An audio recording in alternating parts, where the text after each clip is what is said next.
तो अभी तक हम लोग 2 ब्लॉक प्रॉब्लम में इस सिस्टम को लेकर डिस्कस कर रहे थे, 2 kg 4 kg वाला ब्लॉक। इस एग्जांपल को लेके हम लोग लिमिटिंग एजेंट वाला कंसेप्ट समझे थे। कुछ और क्वेश्चंस देखते हैं, जैसे कि यहाँ पर फ्रिक्शन कोफिशिएंट है 0.4 और ग्राउंड स्मूथ नहीं है, यहाँ का फ्रिक्शन कोफिशिएंट है 0.3।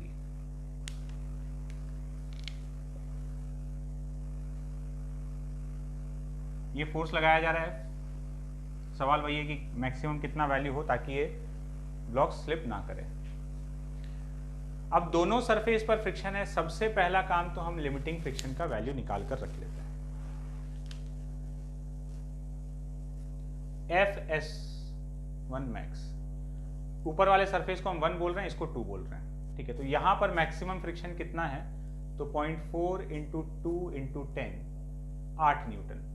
और नीचे वाले सरफेस पर अवेलेबल फ्रिक्शन मैक्सिमम कितना हो सकता है, तो म्यू इंटू एन, एन का वैल्यू टोटल mg के बराबर। तो टोटल इसका मास हो गया 6, यहाँ 60 न्यूटन नॉर्मल लग रहा होगा, तो 6 × 10 18 न्यूटन। तो ऊपर लिमिटिंग फ्रिक्शन है 8 न्यूटन और नीचे वाले सरफेस पर लिमिटिंग फ्रिक्शन है 18 न्यूटन, ठीक है। अब सबसे पहला बात ये कि इन दोनों में लिमिटिंग एजेंट कौन है, तो जिसको सिर्फ फ्रिक्शन चला रहा है वो लिमिटिंग एजेंट है। मतलब कौन, ऊपर वाला ब्लॉक। ऊपर वाला ब्लॉक लिमिटिंग एजेंट है, तो इस ब्लॉक का मैक्सिमम पॉसिबल एक्सेलरेशन कितना हो सकता है, तो यहां फ्रिक्शन लग रहा है 8 न्यूटन, 8 / 2 4 मीटर/सेकंड², ठीक है। तो 4 मीटर/सेकंड² का मैक्सिमम पॉसिबल एक्सेलरेशन इस सिस्टम का हो सकता है। तो अब इतना एक्सेलरेशन देने के लिए फोर्स कितना होना चाहिए, तो अब एक चीज दिमाग में रखना, ये 2 kg, ये 4 kg, इस पर ये फोर्स लग रहा है और इस सिस्टम को कितने से चलना है, 4 मीटर/सेकंड² से चलना है। ये एकदम कॉमन सिंगल ब्लॉक की तरह आगे जा रहा है। पहले सरफेस स्मूथ था, इस बार फ्रिक्शन है। जब ये आगे जाएगा तो यहां से फ्रिक्शन, जब ये 4 kg वाला ब्लॉक आगे खींच के लेके जाएंगे तो ग्राउंड से फ्रिक्शन पीछे लग रहा होगा। और कितना लग रहा होगा, काइनेटिक फ्रिक्शन लग रहा होगा, स्लिपिंग चालू हो गया। तो यहाँ काइनेटिक फ्रिक्शन या यहाँ का लिमिटिंग फ्रिक्शन बराबर ही है 18 के बराबर, तो 18 न्यूटन लग रहा है। पहले यहां से कोई फ्रिक्शन नहीं था, तो बस F - 18 is equal to mass into acceleration. तो फोर्स इज 24 + 18, कितना हो गया, 42 न्यूटन। 42 न्यूटन का फोर्स लगाएंगे तब ये दोनों ब्लॉक, मतलब 42 न्यूटन तक इन दोनों ब्लॉक्स के बीच में रिलेटिव स्लिपिंग नहीं होगा। उससे ज्यादा होते ही फिर ये दोनों ब्लॉक के बीच में स्लिपिंग स्टार्ट हो जाएगा। बात क्लियर है?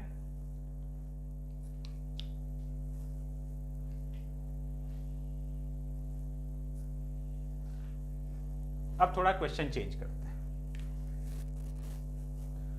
मान लो अपने को ये दे रखा है कि जो फोर्स है इसका वैल्यू 10 न्यूटन है, ठीक है। Find accelerations of the blocks and friction force at all the surfaces. Friction force at all the surfaces, ये हम लोग को बताना है।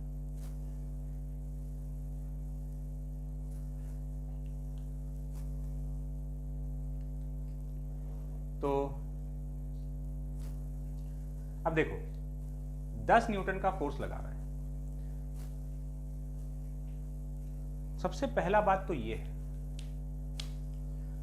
कि हम लोग लिमिटिंग फ्रिक्शन दोनों सरफेस का निकाल कर रख लिए। जब लिमिटिंग फ्रिक्शन दोनों सरफेस का हम निकाल के रखे हैं तो अब हमको यहां दिख रहा है कि खींचने वाला फोर्स 10 न्यूटन है। जब तक ये फोर्स 18 न्यूटन से ज्यादा नहीं होता ये ब्लॉक तो हिल ही नहीं सकता। क्योंकि यहां पर समझो, यहां पर फ्रिक्शन, यहां पर लिमिटिंग फ्रिक्शन कितना अवेलेबल है, 18 न्यूटन अवेलेबल है। तो जब तक इसको काउंटर नहीं कर देंगे तब तक तो ये ब्लॉक आगे खिसक ही नहीं सकता। तो इस ब्लॉक को सबसे पहले बात तो हिलाने के लिए ही 18 न्यूटन से ज्यादा फोर्स चाहिए। तो 10 न्यूटन है तो ये नीचे वाला ब्लॉक नहीं चल रहा है, ये सिस्टम नहीं चल रहा होगा।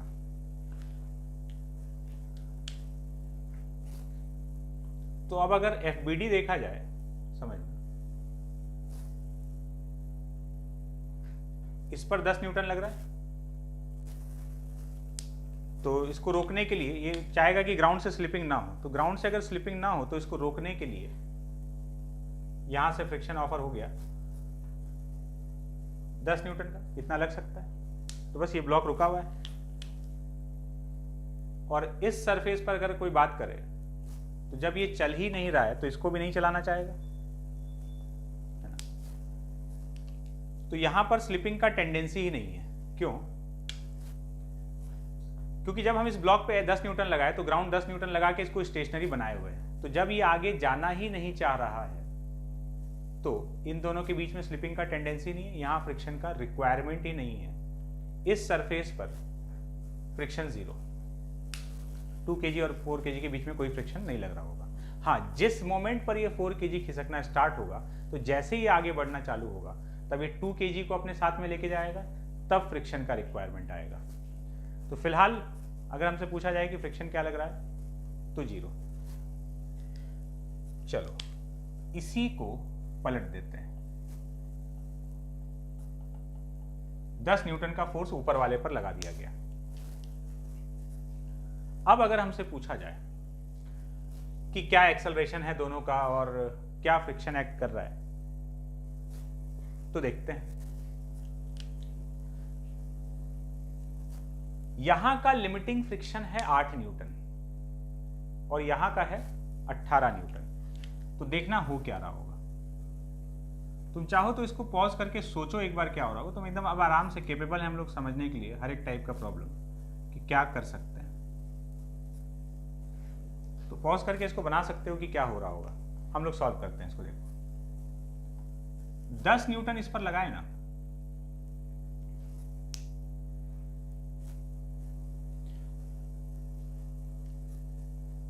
फ्रिक्शन देखना है तो फ्रिक्शन हटाकर देखो।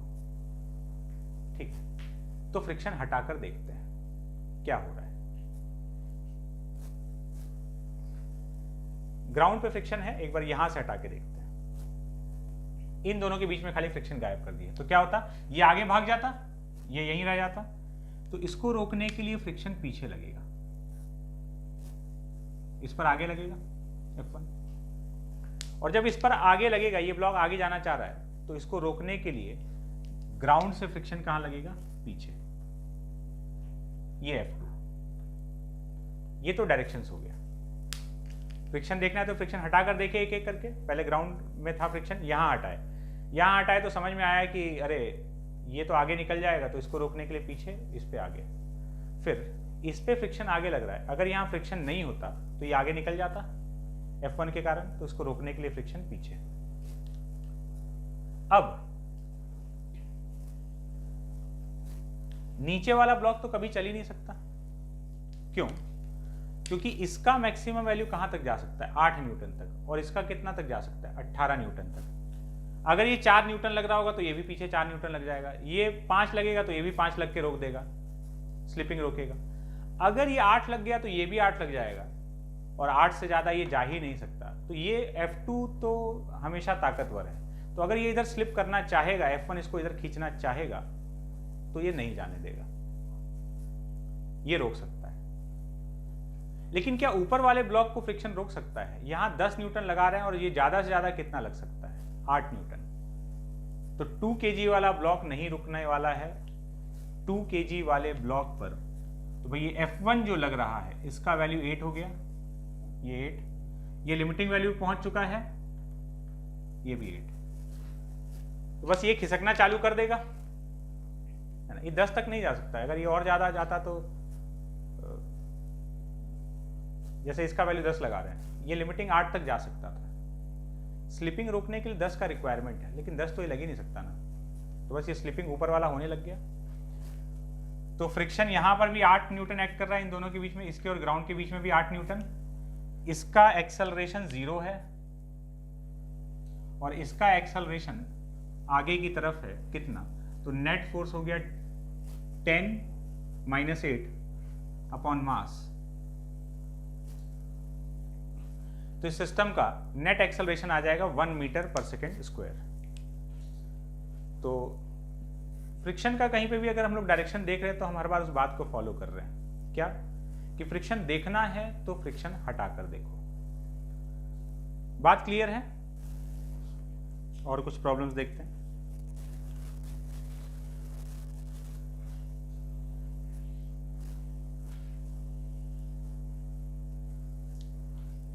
इस बार ये जो फोर्स है इसको हम कर देते हैं मान लो कुछ 6 Newton. Find accelerations of the blocks and friction force at all the surfaces।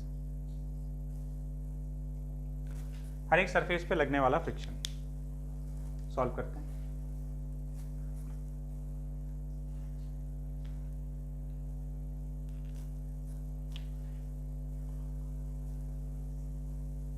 ये 2 kg ब्लॉक, ये हो गया 4 kg ब्लॉक। लिमिटिंग फ्रिक्शन का वैल्यू तो यही है 8 और 18 न्यूटन। इस पर 6 न्यूटन का फोर्स लगा रहे हैं, तो वही अगर फ्रिक्शन हटाकर देखें यहाँ पर, यहाँ फ्रिक्शन नहीं होता तो क्या होता, ये आगे भाग जाता, ये यहीं रुक जाता। तो रुकने के लिए इस पे फ्रिक्शन पीछे, इस पे फ्रिक्शन आगे। अब ये वाला फ्रिक्शन इसको खींच के ले जाना चाहता है तो ग्राउंड से स्लिपिंग होता, रोकने के लिए फ्रिक्शन पीछे। अब वही बात है कि ये वाला ब्लॉक तो चल ही नहीं सकता, क्योंकि इसको चलाने वाला जो फोर्स है वो हमेशा कम रहेगा इसको रोकने वाले फोर्स से। F2 18 तक जा सकता है और F1 8 तक जा सकता है, चांस ही नहीं है। नीचे वाला ब्लॉक तो नहीं चल सकता। अब ऊपर वाले ब्लॉक को देखते हैं। तो नीचे वाला ब्लॉक नहीं चल सकता, तो ऊपर वाला ब्लॉक तो इसके ऊपर स्लाइड करते हुए जा सकता है जैसे पहले जा रहा था। तो ये तो फिक्स हो गया। ये वाला ब्लॉक अगर इसके ऊपर स्लाइड करता हुआ निकल जाए, नहीं, पॉसिबल नहीं है। क्यों? क्योंकि यहाँ खींचने वाला फोर्स 6 न्यूटन है और फ्रिक्शन जो है वो 8 न्यूटन तक जा सकता है। अगर जा सकता है तो स्लिपिंग रोकने के लिए इसका जरूरत 6 न्यूटन का है। तो क्या 6 न्यूटन अवेलेबल है? हाँ, बिल्कुल अवेलेबल है। तो बस ये वाला 6 न्यूटन, ये भी F1 रिएक्शन पे 6 न्यूटन, तो ये 6 लग रहा है, तो ये वाला भी 6 न्यूटन के बराबर ही लग रहा होगा। बात क्लियर है?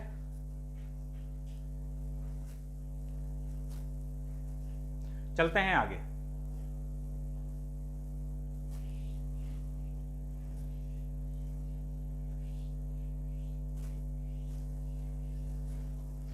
ग्राउंड को फिर से कर देते हैं स्मूथ।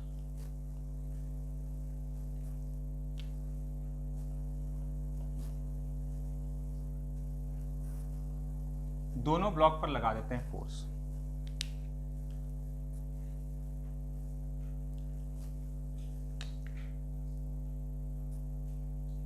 नीचे वाले पर लग रहा है 12 न्यूटन, ऊपर वाले पे लग रहा है 8 Newton. Find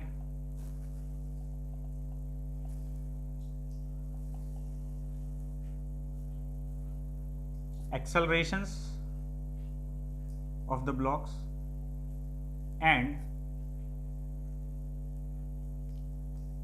direction of friction between them। इन दोनों के बीच फ्रिक्शन का डायरेक्शन क्या है, किस पर किधर लग रहा है।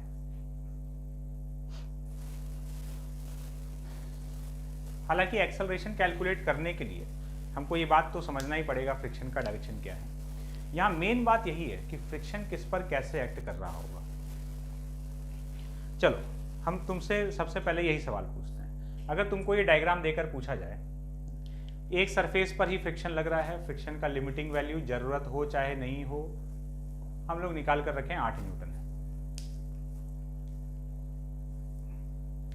यहां जो लिमिटिंग फ्रिक्शन लग सकता है वही म्यू एन करेंगे, तो म्यू इंटू एन करेंगे तो 8 न्यूटन आ जाएगा। ठीक है, ये पहले हम लोग निकाल चुके हैं। अब अगर हम तुमको ये डायग्राम देकर पूछें कि यहां पर 2 kg और 4 kg में किस पर आगे किस पर पीछे फ्रिक्शन कैसे एक्ट कर रहा होगा, इस बात का जवाब दो। वीडियो पॉज करो, सोचो, आई होप सोच लिए होगे। Let's come to the point. अगर तुम ये सोचते हो, फ्रिक्शन का काम क्या है? स्लिपिंग को रोकना, स्लिपिंग या स्लिपिंग के टेंडेंसी को रोकना चाहेगा। तो इन दोनों में जो ब्लॉक आगे निकलना चाह रहा होगा उस पर फ्रिक्शन पीछे, जो ब्लॉक आगे निकलना चाह रहा होगा उस पर पीछे, और जो पीछे रह जाएगा उस पर आगे फ्रिक्शन लग रहा होगा। अगर तुमको ये लग रहा है कि ये 4 kg वाला आगे निकल जाएगा और 2 kg वाला पीछे रह जाएगा, मतलब अगर तुम ये सोच रहे हो कि 4 kg वाला आगे भागने वाला है तो उस पर फ्रिक्शन पीछे और 2 kg पर आगे, अगर तुम्हारा सोच ये है, क्या है कि तुम 2 kg पर, जिस पर कि 8 न्यूटन का फोर्स लग रहा है, और ये 4 kg का ब्लॉक जिस पर कि 12 न्यूटन का फोर्स लग रहा है, अगर तुम ये सोचते हो कि ये आगे चला जाएगा, इस पे फ्रिक्शन पीछे और इस पे फ्रिक्शन आगे, तो तुम गलत सोचते हो। देखो क्या है ना, हम लोग के मन में सीधा आता है इस पे ज्यादा फोर्स लग रहा है, इस पे कम, तो ये आगे भागना चाहेगा, ये पीछे छूट जाएगा। नहीं, फोर्स अलग अलग है तो मास भी तो अलग अलग है। फ्रिक्शन देखना है तो फ्रिक्शन हटा कर देखो, इस बात को एकदम दिमाग में बिठा लेना कि फ्रिक्शन देखना है तो फ्रिक्शन हटा कर देखो। तो मान लेते हैं कि फ्रिक्शन नहीं है, और यदि फ्रिक्शन नहीं है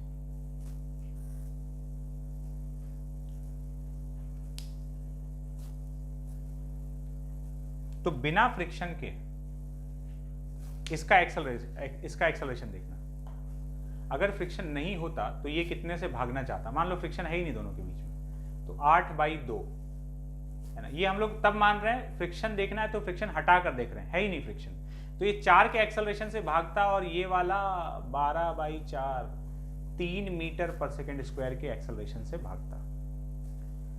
तो इसका एक्सेलरेशन कम है, फोर्स भले ज्यादा है तो मास भी तो ज्यादा है उससे, तो इसका एक्सेलरेशन कम रहता है, इसका ज्यादा, तो ये आगे भागने लगता और ये पीछे छूटने लगता। दोनों ही आगे जाता, ये भी आगे जाता, ये भी आगे जाता, बट ये ज्यादा आगे जाता और ये कम, तो स्लिपिंग होने लगता दोनों के बीच में। तो रोकने के लिए इस पर फ्रिक्शन पीछे, इस पर फ्रिक्शन आगे। ये जो एक्सेलरेशन है ये दोनों का एक्चुअल एक्सेलरेशन नहीं है। ये क्या मानते हुए है? ये मानते हुए कि भाई अगर फ्रिक्शन नहीं होता तो क्या होता, इसका काम खत्म हो गया। फ्रिक्शन का डायरेक्शन हम लोग देख लिए कि अच्छा ये डायरेक्शन है फ्रिक्शन का। अब हमसे पूछा गया था कि एक्सेलरेशन क्या होगा, ठीक है। अगर साथ में चल रहा होगा तो कॉमन एक्सेलरेशन होगा, नहीं तो कुछ अलग होगा। देखते हैं, मान लेते हैं कि साथ में चल रहा है, ये तो खाली फ्रिक्शन का डायरेक्शन डिटरमाइन की है। मान लेते हैं कि दोनों साथ में चल रहा है, इस पर इक्वेशन लिखेंगे 8 - F is equal to mass into acceleration, net force equal to mass into acceleration. इस पर 12 + F is equal to mass into acceleration. इन दोनों को ऐड कर दो, फ्रिक्शन समाप्त। 20 is equals to 6a, acceleration का वैल्यू आ गया 10/3 मीटर पर सेकेंड स्क्वायर। कॉमन एक्सेलरेशन जो है वो 10/3 है, लेकिन जब कॉमन माने हो, ये तुम्हारा अजम्पशन था, कॉमन अगर मान लिए हो तो अब ये चेक करके तो देख लो कि साथ में चल सकता है कि नहीं। तो किसी भी एक इक्वेशन में हम इसका वैल्यू पुट कर दें, तो इसी में अगर पुट कर देते हैं तो 12 + F is equal to mass into acceleration 40/3। तो फ्रिक्शन का वैल्यू आ रहा है, 40/3 माइनस 12, तो 40 माइनस 36/3, तो ये तो आ जाएगा 4/3। दोनों को चलाने के लिए फ्रिक्शन चाहिए 4/3 Newton, and this is less than maximum friction. Limiting friction से ये वैल्यू कम है, तो हमको इतना चाहिए दोनों को साथ में चलाने के लिए, और इतना तो अवेलेबल है भाई, इससे बहुत ज़्यादा अवेलेबल है। इसका मतलब जो हम लोग माने हैं वो एकदम सही है कि ये दोनों ब्लॉक साथ में चल रहा है, और वो कॉमन एक्सेलरेशन है 10/3 मीटर पर सेकेंड स्क्वायर का, और दोनों पे फ्रिक्शन लग रहा है 4/3 न्यूटन। एक और क्वेश्चन देखते हैं।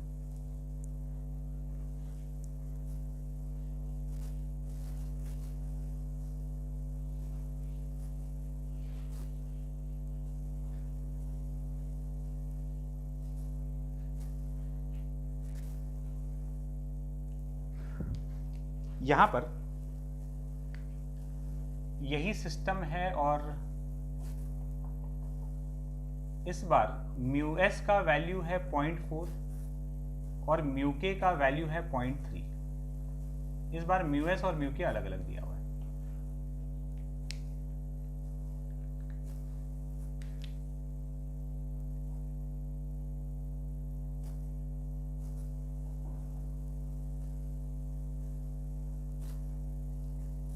एफ का जो वैल्यू है ये 30 न्यूटन है।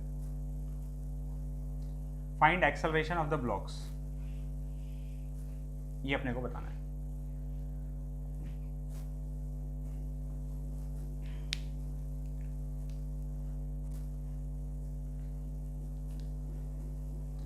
तो सबसे पहले तो लिमिटिंग फ्रिक्शन कितना है, 0.4 इंटू 2 इंटू 10, 8 न्यूटन। इस बार लिमिटिंग और काइनेटिक फ्रिक्शन का वैल्यू अलग अलग है, म्यू एस म्यू के अलग अलग है। 0.3 इंटू 2 इंटू 10, 6 न्यूटन। ठीक है, अब इस फोर्स पर दोनों साथ में चलेगा कि अलग अलग चलेगा, हमको एक्सेलरेशन निकालना है दोनों ब्लॉक का। तो अगर ये पता चल जाए कि दोनों साथ में चल रहा है या अलग अलग चल रहा है तो काम हो जाएगा, तुरंत बता देंगे। तो पहले अब हम वो लिमिटिंग एजेंट वाला फंडा अप्लाई करके पहले तो हम बता देते हैं कि मैक्सिमम कितने फोर्स पे दोनों साथ चल सकता है। ठीक है, तो अपना लिमिटिंग एजेंट कौन है, 2 kg, क्योंकि उसको कौन चलाएगा, खाली फ्रिक्शन। तो लिमिटिंग एजेंट का अब हम लोग पहले वो अपना कैलकुलेशन कर रहे हैं कि मैक्सिमम पॉसिबल एक्सेलरेशन कितना हो सकता है।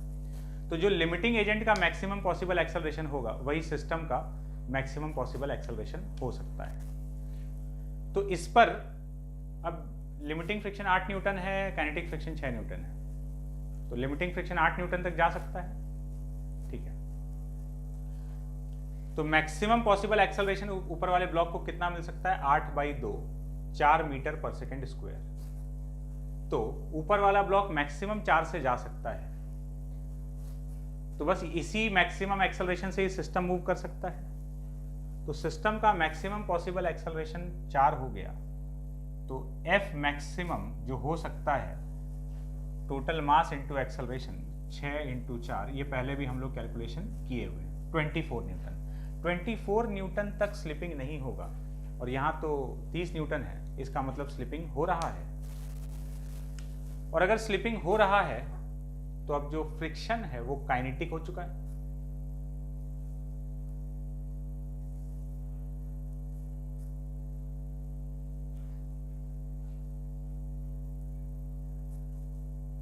फ्रिक्शन काइनेटिक लग रहा है, किस पर किधर लग रहा है, ऊपर वाले को फ्रिक्शन ही चलाएगा तो इस पर फ्रिक्शन आगे, और काइनेटिक फ्रिक्शन क्यों, क्योंकि हमको पता है स्लिपिंग हो रहा है, और इस पर पीछे कितना कितना एक्सेलरेशन, तो A1 A2 मान लेते हैं। तो A1 का वैल्यू चाहिए, net force divided by mass 6/2,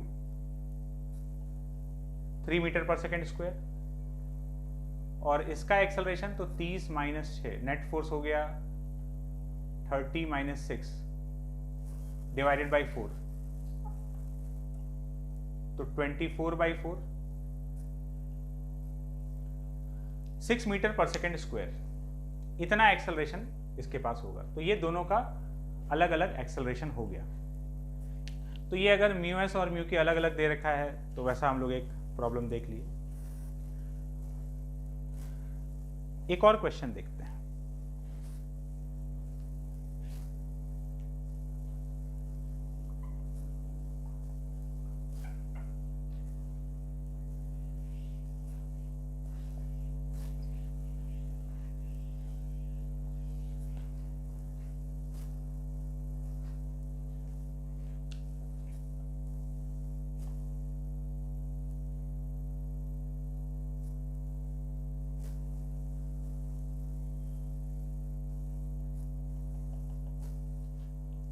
suppose ऐसा सिस्टम है,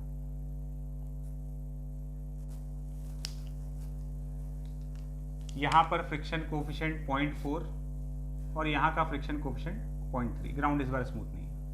अब ये एक नया ही सिस्टम बन गया, रस्सी से अटैच हो गया, पुली ब्लॉक सिस्टम, कंस्ट्रेंट भी आ गया। फाइंड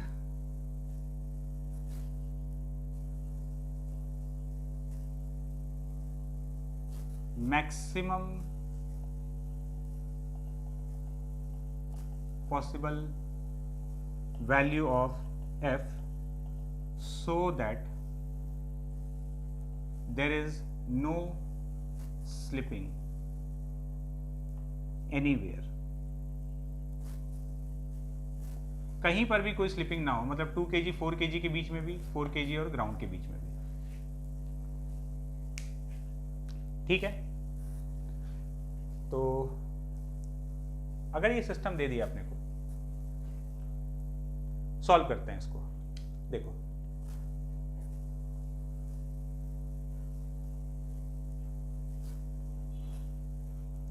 जब हम लोग इस पे फोर्स लगा के खींच रहे होंगे, तो फोर्स लगा के खींचेंगे तो क्या होगा देखना।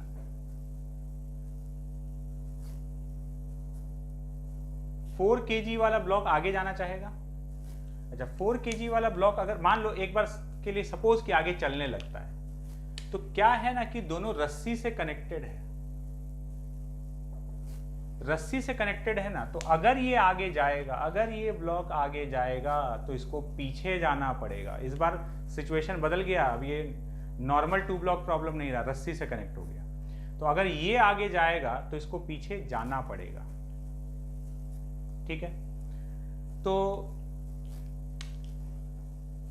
जब हम लोग इसको खींच रहे हैं तो क्या होगा कि हर सरफेस पर फ्रिक्शन यहां पे भी एक्ट कर रहा है, यहां पे भी एक्ट कर रहा है। कैसे एक्ट कर रहा है?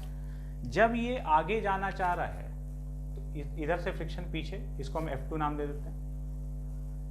ये इधर जाना चाहेगा तो फ्रिक्शन ऐसे, ये वाला इधर स्लिप करना चाहेगा तो इस पर फ्रिक्शन ऐसे लगेगा F1, और इस पर इधर F1 लगेगा तो इस पर इधर F1 लगेगा। क्यों? ये अगर आगे जाना चाह रहा है, बस on the verge of slipping है कि बस थोड़ा सा और लगा तो ये इधर स्लिप हो जाएगा, तो ये इधर स्लिप होगा तो ये इधर भागेगा। तो इधर जाना चाह रहा है तो फ्रिक्शन ऐसे लग रहा है, ये फ्रिक्शन का डायरेक्शन होगा। ठीक है, अब कब तक स्लिपिंग नहीं होगा? जब तक कि किसी भी एक सरफेस पर लिमिटिंग फ्रिक्शन ना पहुंचा हो, है ना। कोई भी एक सरफेस अगर अपने लिमिटिंग फ्रिक्शन से दूर है तो वहां पे स्लिपिंग नहीं हो सकता है।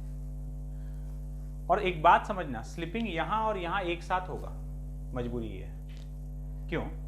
ऐसा नहीं हो सकता ना कि यहां पे स्लिपिंग हो गया और यहां नहीं हुआ। क्यों नहीं हो सकता? यहां पे स्लिपिंग होने का मतलब ये ब्लॉक आगे गया, तो यहां पे स्लिपिंग होने का मतलब ये ब्लॉक आगे गया, और अगर ये ब्लॉक आगे गया तो रस्सी का लेंथ सेम रखने के लिए इसको पीछे जाना पड़ेगा। तो बस ठीक है, एकदम स्लिपिंग होने वाला है तो ये सब का सब अपने लिमिटिंग वैल्यू पर पहुंच चुका है।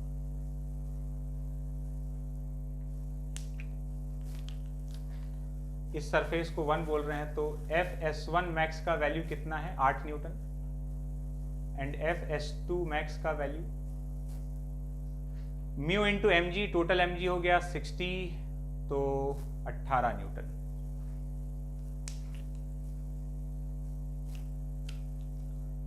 तो बस इस F का वैल्यू कितना होना चाहिए?